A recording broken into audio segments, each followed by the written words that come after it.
उत्तर प्रदेश के मुख्यमंत्री योगी आदित्यनाथ हमारे साथ लाइव हैं आज। योगी आदित्यनाथ जी, बहुत बहुत धन्यवाद और नमस्कार आपको, और धन्यवाद कि इस बड़े इंपॉर्टेंट समय में आपने हमें समय दिया। योगी आदित्यनाथ जी,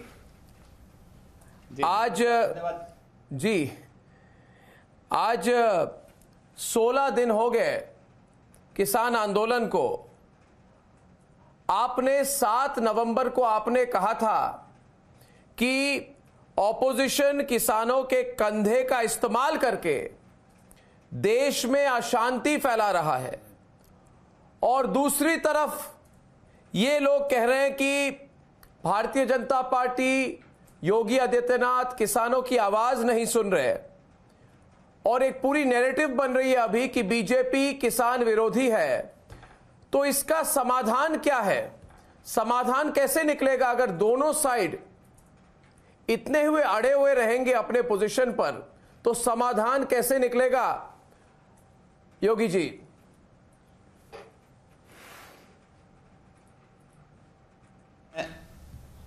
आर भारत को धन्यवाद देता हूं कि इन्होंने इस महत्वपूर्ण विषय को लेकर के आज मुझे यहां पर समय दिया है। लेकिन हम सब इस बात को जानते हैं कि लोकतंत्र की सबसे बड़ी ताकत संवाद है, और केंद्र सरकार ने 5 दौर की बातचीत किसान नेताओं से की है, हर एक पक्ष से की है। लेकिन हर एक वार्ता के बाद एक नई बात जुड़ जाती है, नई नई शर्तें जुड़ जाती हैं। हर व्यक्ति जानता है कि प्रधानमंत्री मोदी जी के नेतृत्व में केंद्र में भारतीय जनता पार्टी की सरकार ने पिछले 6 वर्षों के दौरान देश के किसानों के हित में जो निर्णय लिए हैं वे अभूतपूर्व हैं। वह न केवल कृषि क्षेत्र में व्यापक सुधार की दिशा में उठाए गए महत्वपूर्ण कदम रहे हैं, बल्कि किसानों की आमदनी को में भी वृद्धि करने में सहायक रहे हैं। एक एक करके अगर आप देखेंगे, जो 3 कृषि संबंधी बिल जिनको लेकर के किसान नेताओं ने अपनी बात रखने का प्रयास किया, दुर्भाग्य से उसमें राजनीति प्रारंभ हो गई। याद करिए कि इन्हीं सब मांगों को लेकर के दशकों से ये मांग उठती रही है। किसानों के हित के लिए, कृषि सुधार के लिए, किसान की उपज को मंडी शुल्क से मुक्त करने के लिए ये मांग तो हर एक स्तर पर उठती रही है।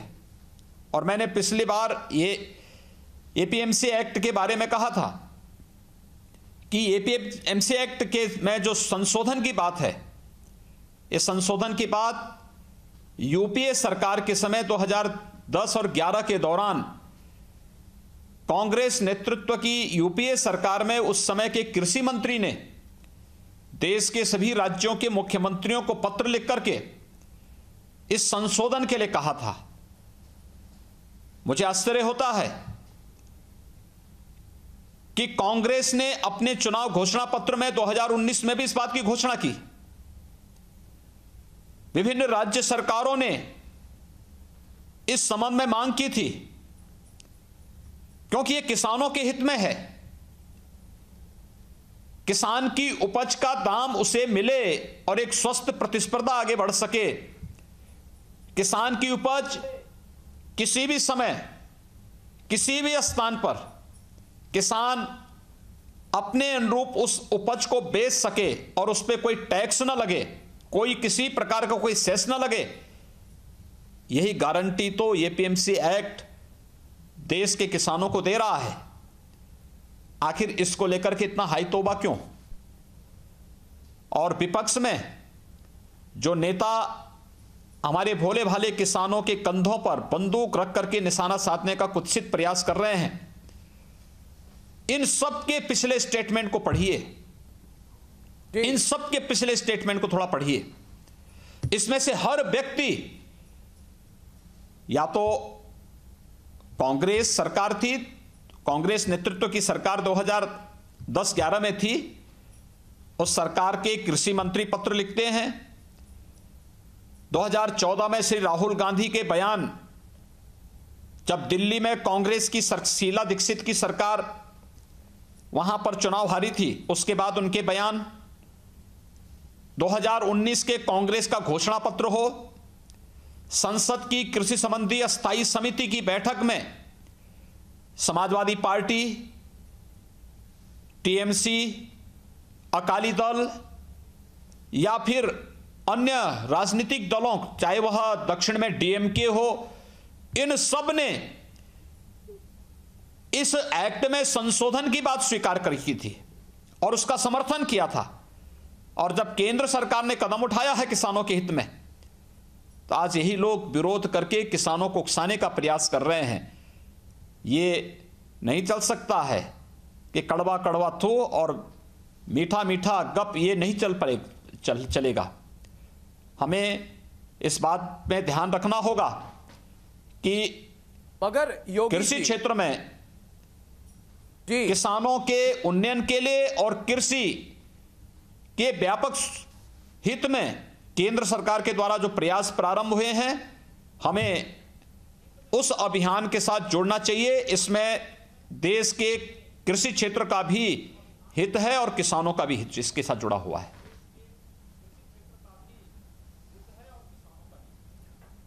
मगर आजकल योगी जी, आपने शुरुआत में कहा कि हर दिन नए नए शर्त और नई नई बातें सामने लाई जा रही हैं। अब जब संवाद होता है तो दो साइड होते हैं, वो अपनी अपनी बातें सामने रखते हैं, फिर वार्तालाप होता है, समाधान निकलता है। मगर ये संभव ही नहीं है योगी जी।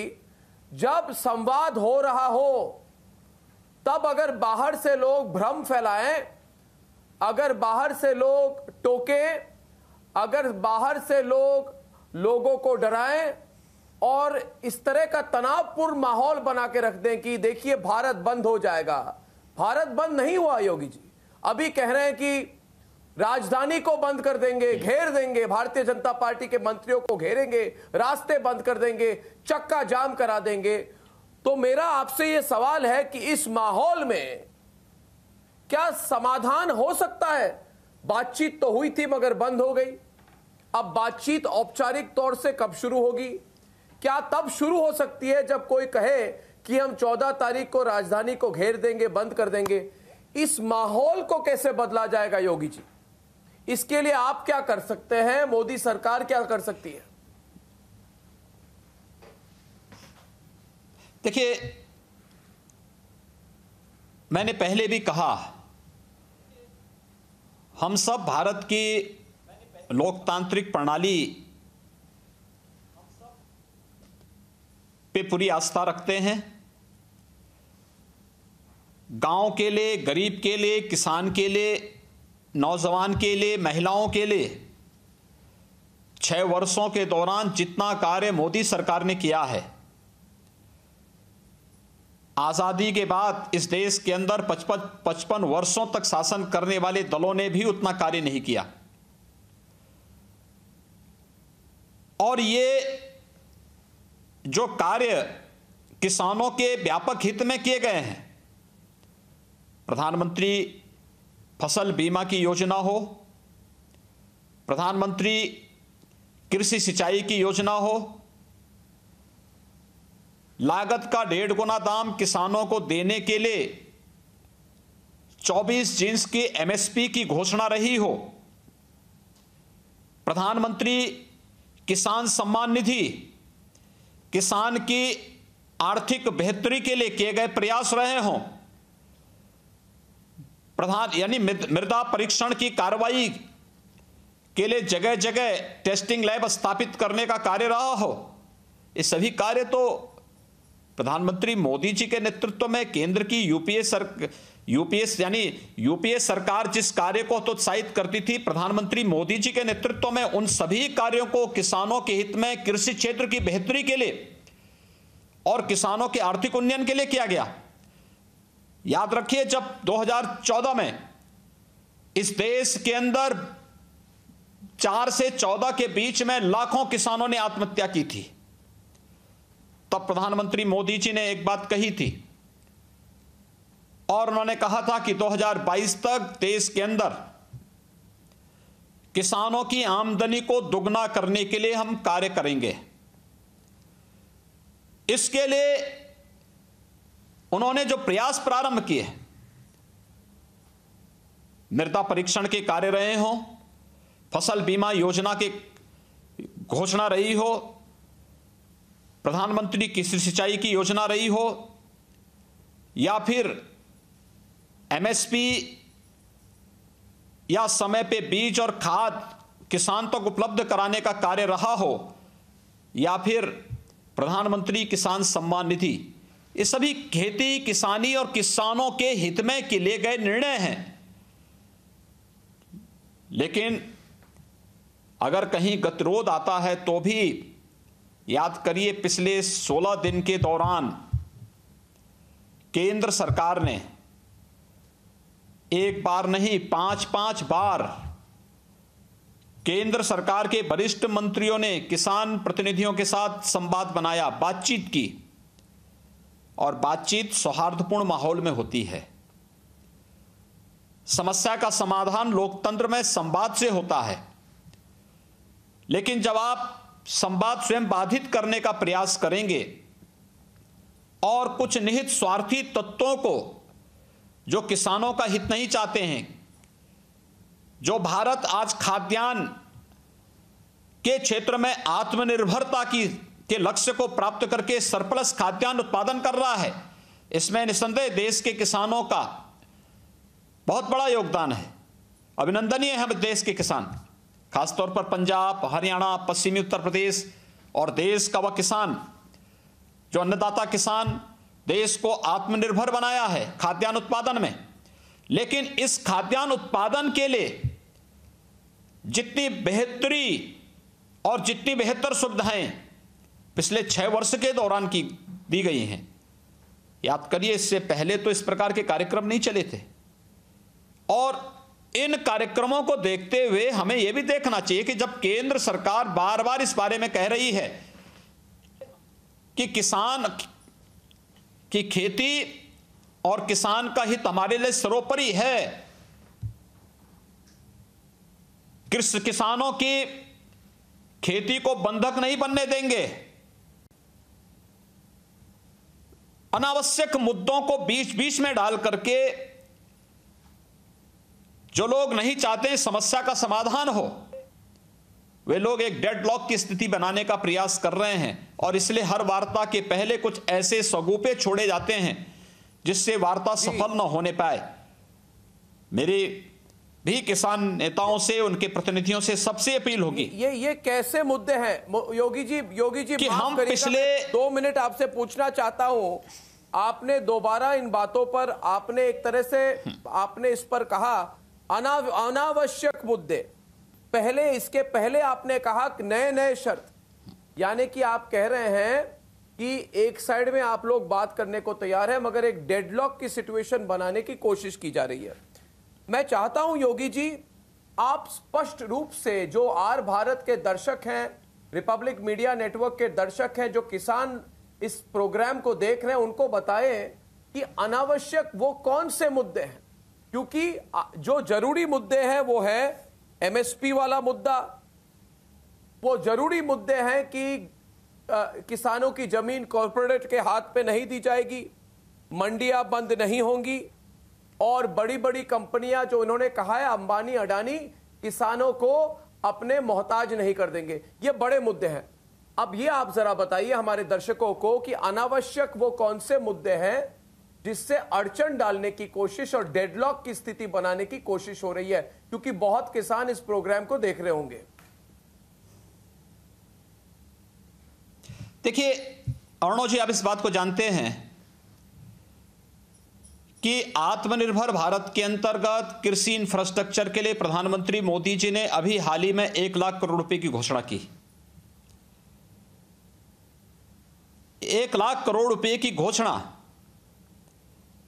इसमें देश के अंदर 10,000 से अधिक किसान उत्पादक संगठन खड़े किए जाने हैं। किसान उत्पादक संगठन ये किसानों के समूह होंगे, ये कॉर्पोरेट जगत का नहीं है। दूसरा, हमें इस बात को याद रखना होगा कि एक स्वस्थ प्रतिस्पर्धा के लिए आवश्यक है कि सरकार की मंडियां भी चलें, और अगर निजी क्षेत्र सरकार की मंडियों के साथ प्रतिस्पर्धा करके किसान को ज्यादा दाम, एमएसपी से ज्यादा दाम दे सकता है। देखिए, मैं उत्तर प्रदेश का कुछ उदाहरण आपको देता हूं। यहां पे मकई की पहले खरीदारी नहीं होती थी, और मकई की खरीदारी जब नहीं होती थी तो यहां पे मकई के दाम 800-900 रुपए कुंटल ही किसान को मिल पाते थे। जब मकई को प्रधानमंत्री मोदी जी ने एमएसपी के दायरे में ला करके इसके लिए प्रोक्योरमेंट के सेंटर खोलने के लिए स्टेट गवर्नमेंट से कहा, हमने राज्य के अंदर इस कार्रवाई को आगे बढ़ाया। यही मकई 1900 से लेके 2200 रुपए प्रति कुंटल बिकी। और देखना, इसमें पहले केवल निजी क्षेत्र था, जो लोग मुर्गी पालन का काम करते थे वही पहले मकई खरीदते थे। लेकिन जब मंडी में हमने खरीदना प्रारंभ किया, एक नई प्रतिस्पर्धा प्रारंभ हुई। मंडी और निजी क्षेत्र दोनों मिलकर के जब कंपटीशन करते हैं तो उसका लाभ किसान को मिलेगा। और एक स्वस्थ प्रतिस्पर्धा के लिए यहां पे तो मंडी बंद करने की बात हुई ही नहीं है, लेकिन अफवाह फैलाई गई कि मंडी बंद किया जाएगा। भाई, मंडी उत्तर प्रदेश में अंदर हम चला रहे हैं। मंडियों को तकनीक के साथ जोड़ने का कार्य प्रधानमंत्री मोदी जी ने ई नाम से किया। यह कहना कि मंडियों को वन नेशन वन मंडी, यह बनाने का काम प्रधानमंत्री मोदी जी ने किया। लेकिन जो लोग गुमराह कर रहे हैं कि नहीं मंडियां बंद की जा रही हैं, यह गलत है। दूसरा, कि कॉरपोरेट क्षेत्र को किसान की जमीन को बंधक बनाने का अधिकार मिल जाएगा, यह कहीं कोई शर्त नहीं है। भाई, अगर कोई यहां पे एपीओज किसानों का संगठन ही खड़ा करता है, जिसको कि पूरे देश के अंदर भारत सरकार के खर्चे पर 10,000 से अधिक एपीओज गठित होने हैं, तो ये तो किसानों के स्वयं के संगठन है। और पहली प्राथमिकता उसमें कि किसानों के स्वयं के संगठन खड़े होकर के किसानों की आमदनी को बढ़ाने के लिए और एक साथ हम मैकेनाइज खेती कर सकें।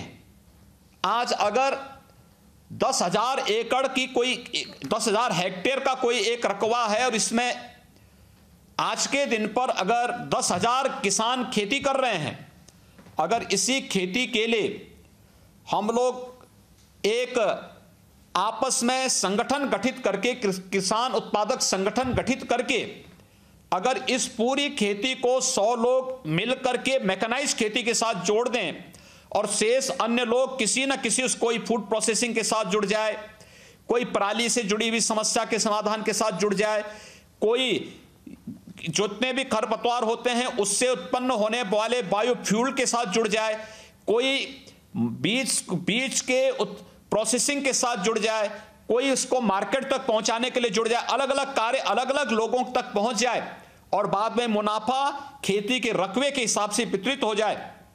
आप देखना, कई गुना मुनाफा किसान के खाते में जाएगा।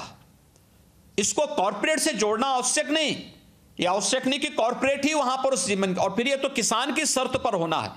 दोस्तों, किसान उत्पादक संगठन अगर एपीओज के लिए सरकार तो स्वयं मदद कर रही है, इस मामले में कहां से बात सामने आती है कि कॉर्पोरेट जगत किसान की खेती को बंधक बना देगा। आज तो किसान को अधिक से अधिक लोन देने की कार्रवाई हो रही है। किसान की आर्थिक बेहतरी के लिए प्रधानमंत्री किसान सम्मान निधि हर वर्ष 6,000 रुपए हर किसान को दिया जा रहा है। उसमें कोई बाधा भी नहीं, किसी प्रकार का बंधन भी नहीं। लेकिन एक गलतफहमी याद रखना, लोकसभा चुनाव के पहले भी इस प्रकार की अफवाह फैलाई गई थी। यह किसान सम्मान निधि चुनावी शगुफा है, चुनाव के बाद बंद हो जाएगा। आज तो आपने देखा होगा 1 साल से ज्यादा हो गया है, यानी फरवरी 2019 में ये योजना प्रधानमंत्री मोदी जी ने लॉन्च की थी और फरवरी 2019 से लेकर के दिसंबर 20 तक किसानों के खाते में लगातार पैसा जा रहा है। क्या ये योजना बंद हुई? लेकिन अफवाह फैलाने का तब भी प्रयास किया था। जिन लोगों की राजनीति अफवाह पर आधारित है वे किसानों के लिए इसी बात का अफवाह फैलाने का प्रयास कर रहे हैं और उन किसानों को गुमराह करने का प्रयास कर रहे हैं कि देखिए आपकी खेती बंधक बना दी जाएगी, मंडियां समाप्त हो जाएंगी, न्यूनतम समर्थन मूल्य नहीं मिलेगा और तमाम प्रकार की अन्य तमाम नई नई शर्तें, नई नई बातें रख करके गुमराह करके इस पूरी वार्ता को बाधित करके देश के अंदर माहौल खराब करने का प्रयास कर रहे हैं। और मुझे लगता है कि लोकतंत्र में अभिव्यक्ति की स्वतंत्रता सबको है, लेकिन अफवाह फैला करके अराजकता फैलाने की इस प्रकार की उच्छृंखलता राजनीतिक दलों के कुछ निहित स्वार्थी तत्वों को नहीं दी जानी चाहिए।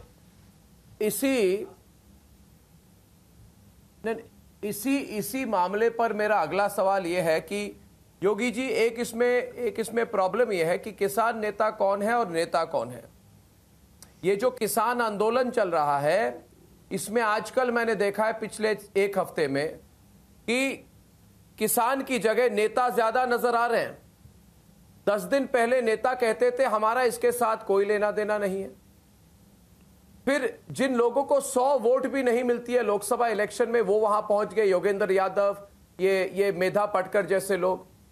और कल मैंने देखा कि एक नई तस्वीर सामने आई है जिसमें सरजील इमाम और उमर खलीद के पोस्टर लगाए जा रहे हैं और देशद्रोहियों को रिहा करने की मांग की जा रही है किसानों के नाम पर। और कल मैंने पूछता है भारत में कहा कि यह तो खुलकर नेतागिरी हो रही है। अब संदेह लोगों में यह आ गया है योगी जी कि इनमें से किसान कौन है, किसान नेता कौन है और कितने लोगों को पॉलिटिकल पार्टीज ने सामने रखा है। यह सवाल मैं इसलिए पूछ रहा हूं क्योंकि चिंता यह भी है कि उत्तर प्रदेश में कितनी पॉलिटिक्स हो रही है। यूपी गेट पर किसान जमा हो गए, इनमें से किसान कितने हैं या राजनीतिक दलों का क्या हाथ है, इस पर जरा खुलकर आप अपनी राय रखें योगी आदित्यनाथ जी। देखिए, उत्तर प्रदेश के अंदर हर व्यक्ति जानता है कि किसानों की बेहतरी का कार्य पिछले 3.5 वर्षों के दौरान प्रधानमंत्री मोदी जी के मार्गदर्शन में जिस तत्परता के साथ किया गया, उत्तर प्रदेश का किसान भी इस चीज को महसूस करता है। और चाहे वह किसानों की कर्ज माफी के कार्यक्रम रहे हों, चाहे वह प्रोक्योरमेंट की पॉलिसी, आप सोचिए 2017 के पहले उत्तर प्रदेश के अंदर सरकार के स्तर पर कोई भी किसान की उपज क्रय नहीं की जाती थी। 2017 के बाद हम लोगों ने इसे प्रारंभ किया। वर्षों से लंबित जो सिंचाई की परियोजनाएं थी, चाहे वह बाण सागर की परियोजना रही हो, हमने उसे पूरा किया। अब तक 1 दर्जन से अधिक हम लोग कृषि सिंचाई की दशकों से लंबित परियोजनाओं को केंद्र सरकार की मदद से हम लोगों ने उसे पूरा किया। और वर्तमान में सरयू नहर राष्ट्रीय परियोजना, मध्य गंगा जो अपनी सिंचाई की परियोजना है, इसी प्रकार से हमारी अन्य कुछ बड़े प्रोजेक्ट आ रहे हैं जिसके मार्च 2021 तक ये सभी परियोजनाएं पूरी हो जाएंगी। यानी 20 लाख हेक्टेयर की अतिरिक्त सिंचन की क्षमता हम प्रदेश के अंदर दे रहे हैं।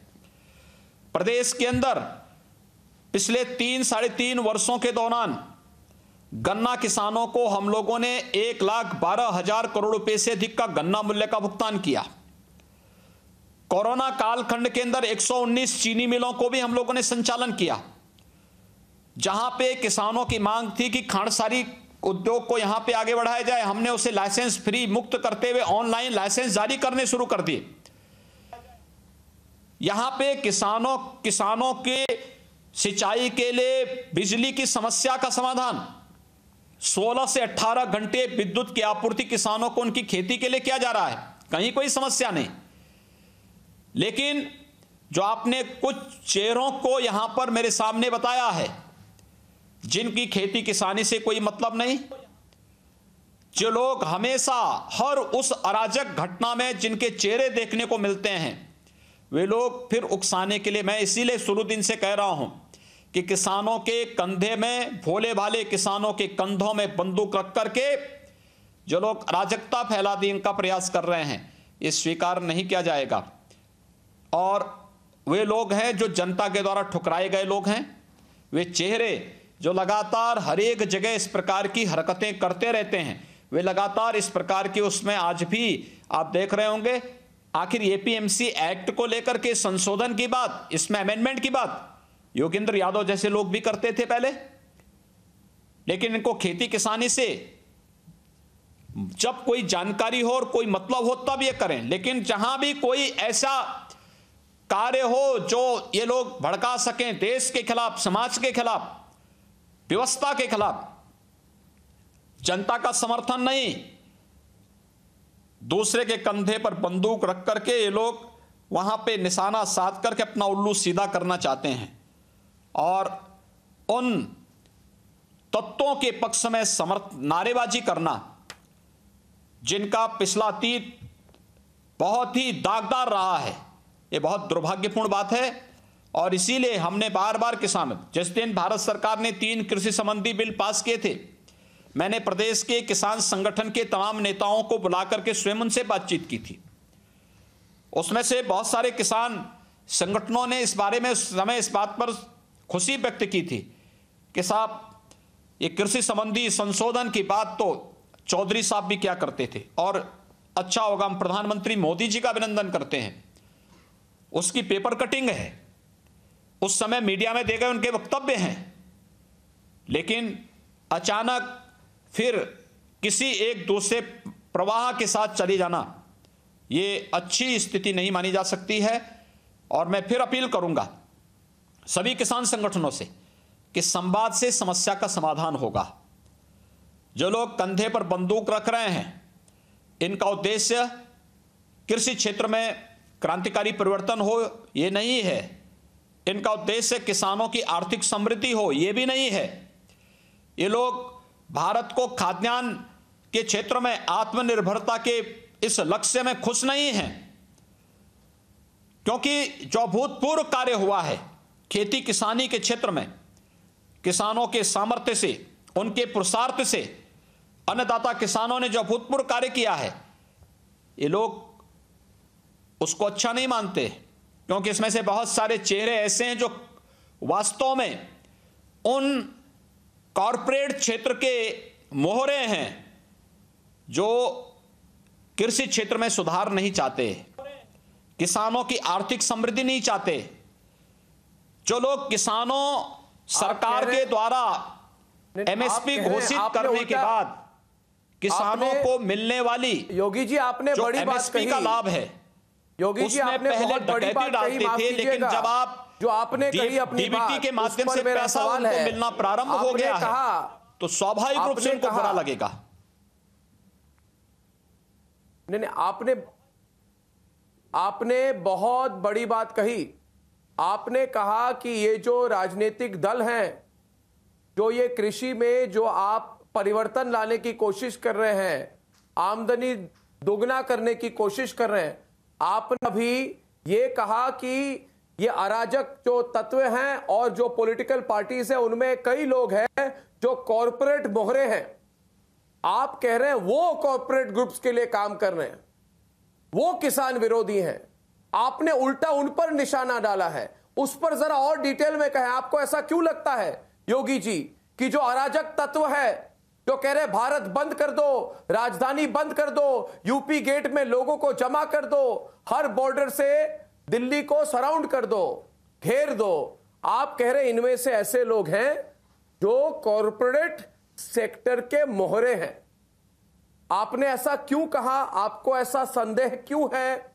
आपने ऐसा वक्तव्य क्यों दिया? जरा डिटेल में बताइए योगी जी। इस पर बहुत प्रतिक्रिया आ रही है आपकी बात पर। देखिए, मैं इसलिए इस बात को कह रहा हूं, याद करिए दिल्ली की आम आदमी पार्टी की सरकार एपीएमसी एक्ट में संशोधन उन्होंने किया, इसका नोटिफिकेशन जारी किया, लेकिन भारत बंद का भी समर्थन किया। योगेंद्र यादव एपीएमसी एक्ट के संशोधन के पक्ष में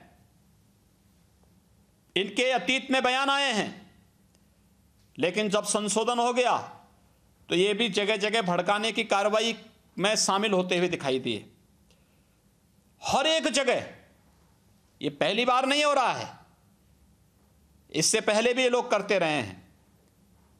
इसलिए इनकी कोई विश्वसनीयता नहीं है, आम नागरिक में इनकी कोई विश्वसनीयता नहीं है, क्योंकि ये लोग बीच के जो किसानों के हक पर डकैती डालने वाले तत्व हैं, उन डकैती डालने वाले तत्वों को जब साइड कर दिया गया, डीबीटी से किसान का भुगतान होना प्रारंभ होगा, और जब हुआ है तो स्वाभाविक रूप से इनका उतावलापन तो इस रूप में देखने को मिलना ही था।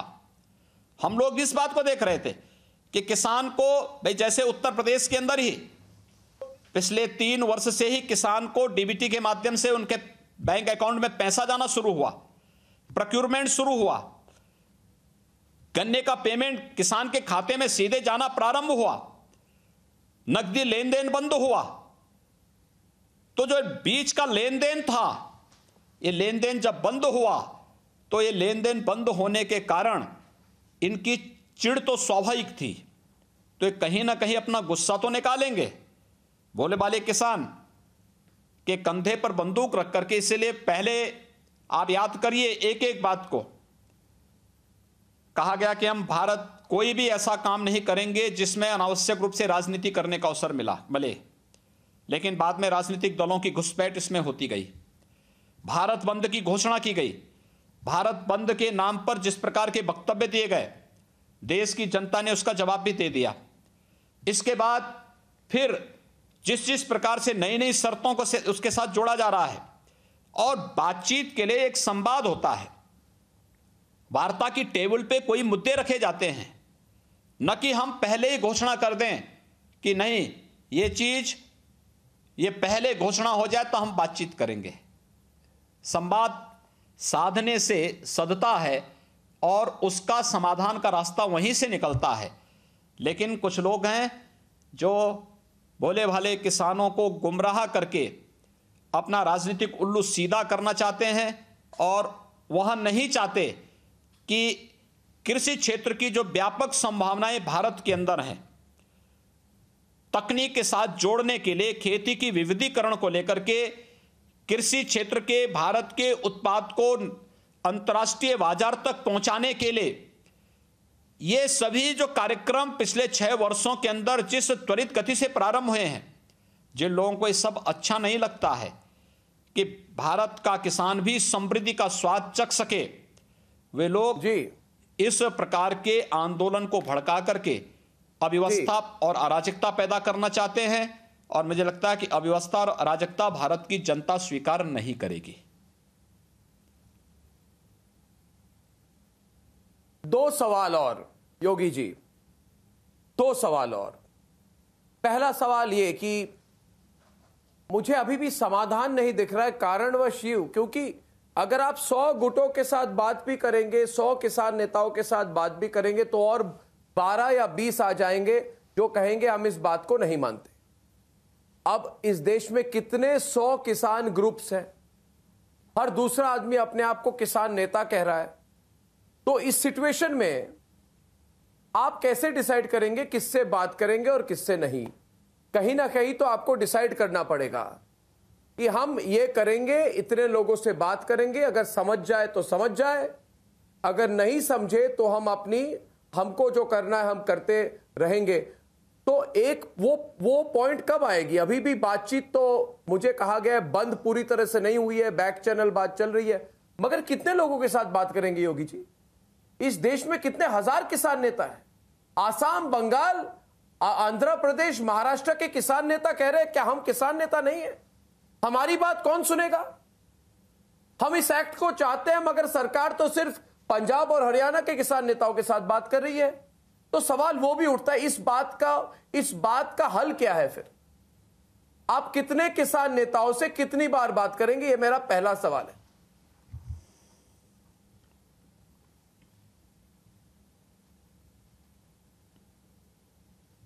देखिए, सरकार के बातचीत के रास्ते बंद नहीं हैं। सरकार ने संवाद का रास्ता खोला है, लेकिन हमारे किसान नेताओं को भी और किसान प्रतिनिधियों को भी मुद्दे स्पष्ट करने होंगे, और स्पष्ट मुद्दे इस आधार पर कि हम इन मुद्दों पर बातचीत करना चाहते हैं, ये हमारे मुद्दे हैं और समाधान का रास्ता यहां से निकलेगा। दूसरा, ये जो कानून बना है पूरे देश के लिए बना है, ये जो अधिनियम बने हैं पूरे देश के लिए बने हैं, देश के सभी किसानों के हित के लिए बने हैं। तो स्वाभाविक रूप से हर एक क्षेत्र के किसान को अपनी बात रखने का और अपनी बात को शासन के सम्मुख रखने का पूरा अधिकार है। आज यूपी का किसान भी, बुंदेलखंड का किसान भी, पूर्वी उत्तर प्रदेश का किसान भी, पश्चिमी उत्तर प्रदेश का किसान भी, बिहार का, बंगाल का या महाराष्ट्र का या फिर अन्य राज्यों के किसान भी अपनी बात को उसी रूप में रख सकते हैं, कोई समस्या नहीं। सवाल यह है कि जब हम लोगों का लक्ष्य कृषि क्षेत्र में सुधार और उससे कृषि के माध्यम से खेती के विविधीकरण के साथ जोड़ते हुए किसानों की आर्थिक समृद्धि उसका आधार बने, खाद्यान्न आत्मनिर्भरता का लक्ष्य जो प्राप्त किया है भारत ने, इस खाद्य आत्मनिर्भरता के लक्ष्य को और आगे बढ़ा करके हम एग्री एक्सपोर्ट की दिशा में आगे बढ़ सकें, और जिस तेजी के साथ भारत ने इधर कदम बढ़ाए हैं इसमें और भी अच्छे लक्ष्यों को प्राप्त कर सकें, यह हमारी सोच का विषय होना चाहिए, जो किसानों की आमदनी को भी कई गुना बढ़ा सकता है, उनकी आर्थिक समृद्धि का रास्ता खोल सकता है। और जो हम परंपरागत खेती के साथ जुड़ करके अभी तक किसी न किसी रूप में आर्थिक समृद्धि से वंचित रहे हैं, मुझे लगता है कि वो हमारे मुद्दे होने चाहिए। लेकिन इसमें मंडी का विषय जोड़ करके, इसमें जो है खेती का विषय, अन्य ऐसे विषय जोड़ करके गुमराह करने का प्रयास हो रहा है। यानी जो उस एक्ट का मुद्दा ही नहीं, जिसके लिए एक्ट में किसी प्रकार के लिए कोई इस प्रकार की स्थिति नहीं कि जो किसान का विरोधी हो, किसान का हित जिससे प्रभावित हो रहा हो, या भारत के खेती या किसी किसान की खेती पर इसका प्रतिकूल असर पड़ने वाला हो। जब उस प्रकार के मुद्दे नहीं हैं तो फिर उसको मुद्दा बनाने का कोई औचित्य नहीं होता है। लेकिन उसको मुद्दा बना करके अनावश्यक रूप से बार बार आप, यानी कम्युनिज्म की उस बात को कि एक झूठ को 100 बार बोलेंगे तो सच हो जाएगा, तो मुझे लगता है देश के विपक्षी दल एक झूठ को बार बार बोल करके जनता को गुमराह करने का जो कुत्सित प्रयास कर रहे हैं, देश की जनता समझ चुकी है। सत्य सत्य होता है, हर देश, हर काल, हर परिस्थिति में वह सत्य ही रहेगा, उसमें किसी भी प्रकार की कोई गुंजाइश नहीं रहेगी। और जो ये लोग गुमराह करने का प्रयास कर रहे हैं सब बेनकाब होंगे।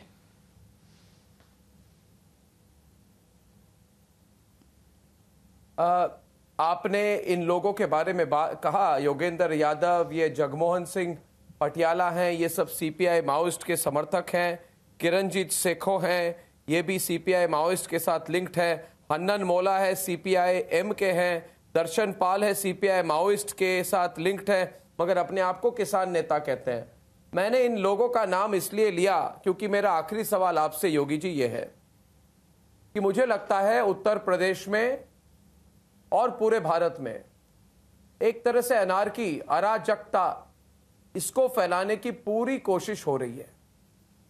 और आपने देखा कि हाथरस की घटना 2.5 महीने हो गए उसके, उस वक्त भी हमने देखा था कि पीड़ित के परिवार को बाहर से लोग आके उकसा रहे थे, लोग जमा हो रहे थे। वहां पे भी जब रिपब्लिक भारत की टीम गई थी तो नक्सली संगठनों के लोग भी वहां पे जुटे हुए थे, मीडिया के भी कई लोग थे, बाहर से उकसा रहे थे। और हाथरस में भी राहुल गांधी, प्रियंका वाड्रा, पूरी वाड्रा कांग्रेस लगी थी कि वहां पे दंगे करवाए जाए उत्तर प्रदेश में। योगी जी, आखिरी सवाल मेरा यह है, पहला उदाहरण शाहीन बाग, शर्जील इमाम, दूसरा उदाहरण योगी जी हाथरस, और तीसरा उदाहरण अभी जो किसान वाला मामला चल रहा है।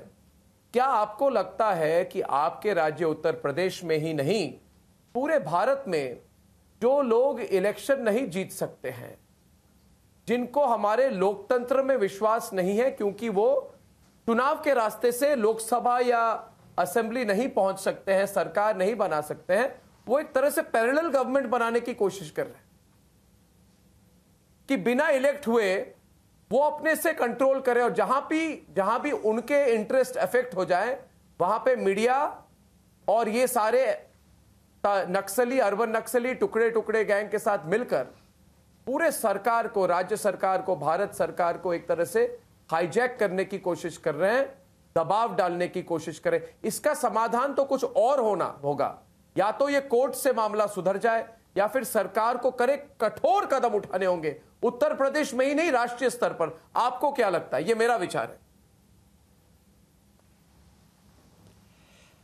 देखिए, लोकतंत्र में संवाद एक बहुत महत्वपूर्ण माध्यम है। हम किसानों के हित के लिए को सर्वोच्च प्राथमिकता देते हैं और कृषि की समृद्धि और किसान का हित हमारे लिए सर्वोच्च प्राथमिकता रखता है। इसके लिए जो कुछ भी करना पड़ेगा, केंद्र की सरकार मोदी जी के नेतृत्व में और भाजपा शासित राज्य सरकारें भी उसके लिए बेहतरी से काम कर रही है। लेकिन ये लोग जिन्हें जनता के द्वारा ठुकराया गया है, ये लोग अराजकता पैदा करने की हर संभव कोशिश हर एक अवसर पर करते हैं और करने का प्रयास करेंगे भी, लेकिन इनके मंसूबे कभी सफल नहीं होंगे। हम लोगों ने भारत बंदी के पहले भी इस बारे में बहुत स्पष्ट कर दिया था कि लोकतांत्रिक तरीके से किसानों की समस्याओं का समाधान भी होगा जी। लेकिन अगर किसान के कंधे पर बंदूक रख करके किसी ने अराजकता, तोड़फोड़ और आगजनी करने का प्रयास किया, गुंडागर्दी करने का प्रयास किया, तो ऐसे अराजक तत्वों से कठोरता से निपटने का कार्य भी सरकार करेगी। लेकिन मेरा यह मानना है कि किसान बंधुओं को भी अपने प्रतिनिधियों के साथ बैठ करके, जो भी किसान बैठे हैं, चाहे वो सिंधु बॉर्डर पर हों, चाहे वो यूपी गेट पर हों, वे स्वयं इस बारे में अपनी बातों को तय करें। ये डेडलॉक से समस्या का समाधान नहीं, और जो इस प्रकार के तत्व जिनका खेती किसानी से कोई मतलब नहीं, जो लोग देश के अंदर जिन्हें अच्छा नहीं लगता है एक समृद्धशाली भारत, एक भारत श्रेष्ठ भारत जिन्हें अच्छा नहीं लगता, वैश्विक महामारी कोरोना के खिलाफ जब देश की लड़ाई अंतिम चरण में चल रही है और हम कोरोना को पूरी तरह नियंत्रित करने के प्रधानमंत्री मोदी जी के इस अभियान में जब पूरे देश को जुटना चाहिए, उसमें देश के अंदर अव्यवस्था और अराजकता का माहौल खड़ा करने की कुत्सित चेष्टा की जा रही है इन निहित स्वार्थी तत्वों के द्वारा। कोई आवश्यकता नहीं है कि इतने लंबे समय तक हम लोग अव्यवस्था और अराजकता पैदा करने का प्रयास करें। कोई आवश्यकता नहीं। सरकार बातचीत करने को तैयार है, केंद्रीय मंत्रीगण बातचीत करने के लिए तैयार हैं, हर एक स्तर पर तैयार हैं। तो फिर यह डेडलॉक कैसा, नई नई शर्तें कैसी, और बातचीत के टेबल में जाने के पहले ही आप मना कर दे रहे हैं कि इसका समाधान नहीं हो सकता है, तो संवाद कैसा? फिर इस संवाद बाधित करने का कार्य वही लोग कर रहे हैं बिल्कुल, जो भारत की समृद्धि जिन्हें अच्छी नहीं लगती, आत्मनिर्भर किसान जिन्हें अच्छा नहीं लगता, आत्मनिर्भर भारत जिन्हें अच्छा नहीं लग रहा है, जिन्हें केवल एक अव्यवस्था, अराजकता और उस अव्यवस्था और अराजकता में ही अपना उल्लू सीधा करना ही और अपनी राजनीतिक रोटी सेकना ही जिनका युग धर्म बन गया है, उन लोगों से इससे ज़्यादा उम्मीद नहीं की जा सकती है। लेकिन मेरा ये मानना है, फिर भी हम लोग आशावादी लोग हैं और हमारा ये मानना है कि संवाद से इस समस्या का समाधान होगा। और मेरी किसान प्रतिनिधियों से, किसान नेताओं से अपील होगी कि वे राजनीतिक दलों के बहकावे में आने की बजाय वे सीधे सीधे संवाद बनाएं और संवाद से इस समस्या का समाधान का रास्ता निकालने का प्रयास होना चाहिए। क्योंकि अंततः एक लंबे समय तक सड़क को हम जाम करके नहीं रख सकते। यह विश्वसनीयता का भी एक संकट उन संगठनों के सामने खड़ा होगा, क्योंकि पब्लिक अगर परेशान होगी तो कहीं ऐसा ना हो कि पब्लिक सड़कों पे आना प्रारंभ कर दे। यह अनावश्यक ऐसी स्थिति पैदा नहीं होनी चाहिए। हमें बातचीत से, संवाद से समस्या का समाधान के लिए जो भारत सरकार ने पहल की थी, उस पहल को स्वयं आगे बढ़ करके इसका समाधान का रास्ता निकालना चाहिए। और मुझे लगता है कि अगर वे एक एक तीनों कानून के एक एक प्रावधान को स्वयं देख लेंगे, बातचीत की, ऐसा नहीं कि ना देखे हुए, सब जान रहे हैं। और मुझे लगता है कि राजनीतिक दलों में तो, और जो इस संगठनों के लोग आज तमाम प्रकार से सहानुभूति व्यक्त कर रहे हैं, इन सब ने कहीं ना कहीं इन सभी कृषि संबंधी सुधार के इन कानूनों का समर्थन किया है। फिर ये हाय तौबा कैसा, संवाद से समाधान का रास्ता निकलेगा, ये मेरा विश्वास है। लेकिन इसके लिए सही किसानों को बिना किसी राजनीतिक के और बिना किसी राजनीतिक दलों के समर्थन के उन्हें सरकार के साथ संवाद बनाना पड़ेगा। तो मुझे लगता है पूरे देश के किसानों के हित में केंद्र सरकार के द्वारा किए जा रहे कार्यों का हर व्यक्ति सराहना कर रहा है। और इन सभी किसान बंधुओं को भी, किसान नेताओं को, किसान प्रतिनिधियों को भी इस मुद्दे पर आगे इसी प्रकार से इन्हें भी ये स्वागत करेंगे। सही तथ्य और सही बात उन तक पहुंचनी चाहिए और ये जानकारी उनको होगी भी। लेकिन फिर भी अगर संवाद से समाधान चाहते हैं, अच्छी बात होगी और यही लोकतंत्र का सर्वोत्तम माध्यम बन सकता है।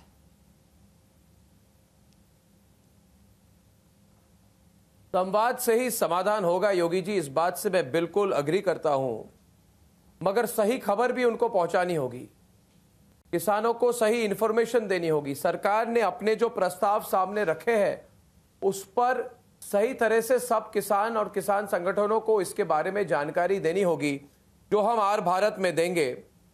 आज हमारे साथ बातचीत करके इन सभी विषयों पर जितने डिटेल में आपने बात कही, मुझे आशा है योगी जी, इससे जितने किसान संगठन हैं, जितने बड़े बड़े किसान नेता हैं, उनको सोचने का मौका भी मिलेगा और वो आपसे बातचीत करने के लिए भी सामने आएंगे और भारत और हमारी राजधानी कभी बंद नहीं होगी। मुख्यमंत्री योगी आदित्यनाथ जी, रिपब्लिक भारत के साथ बातचीत करने के लिए, मेरे साथ बातचीत करने के लिए बहुत बहुत धन्यवाद। धन्यवाद जी, बहुत बहुत धन्यवाद।